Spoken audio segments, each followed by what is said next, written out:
सध्या नाशिकमध्ये पावसाचा जोर सुरू आहे। सलग 2 दिवसापासून सुरू असलेल्या मुसळधार पावसाने जिल्ह्याला झोडपले असून गंगापूर धरण पाणलोट क्षेत्रात मुसळधार पाऊस सुरू असल्याने गंगापूर धरणात एकाच दिवसात तब्बल 12% वाढ झाली आहे। धरण जवळपास 65% भरले आहे।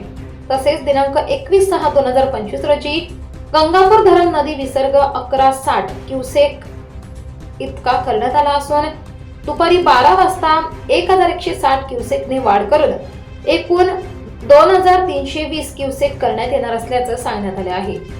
शिवाय सतत सुरू असलेल्या या मुसळधार पावसामुळे अनेक नद्या नाल्यांना मोठ्या प्रमाणात पूर आले असून काही धरणे भरल्यामुळे त्यांच्यातून विसर्ग सुरू झाला आहे। या पावसामुळे अनेक गावांमध्ये जनजीवन विस्कळीत झाले असून नदीकाठच्या लोकांना सतर्कतेचा इशारा देण्यात आला आहे।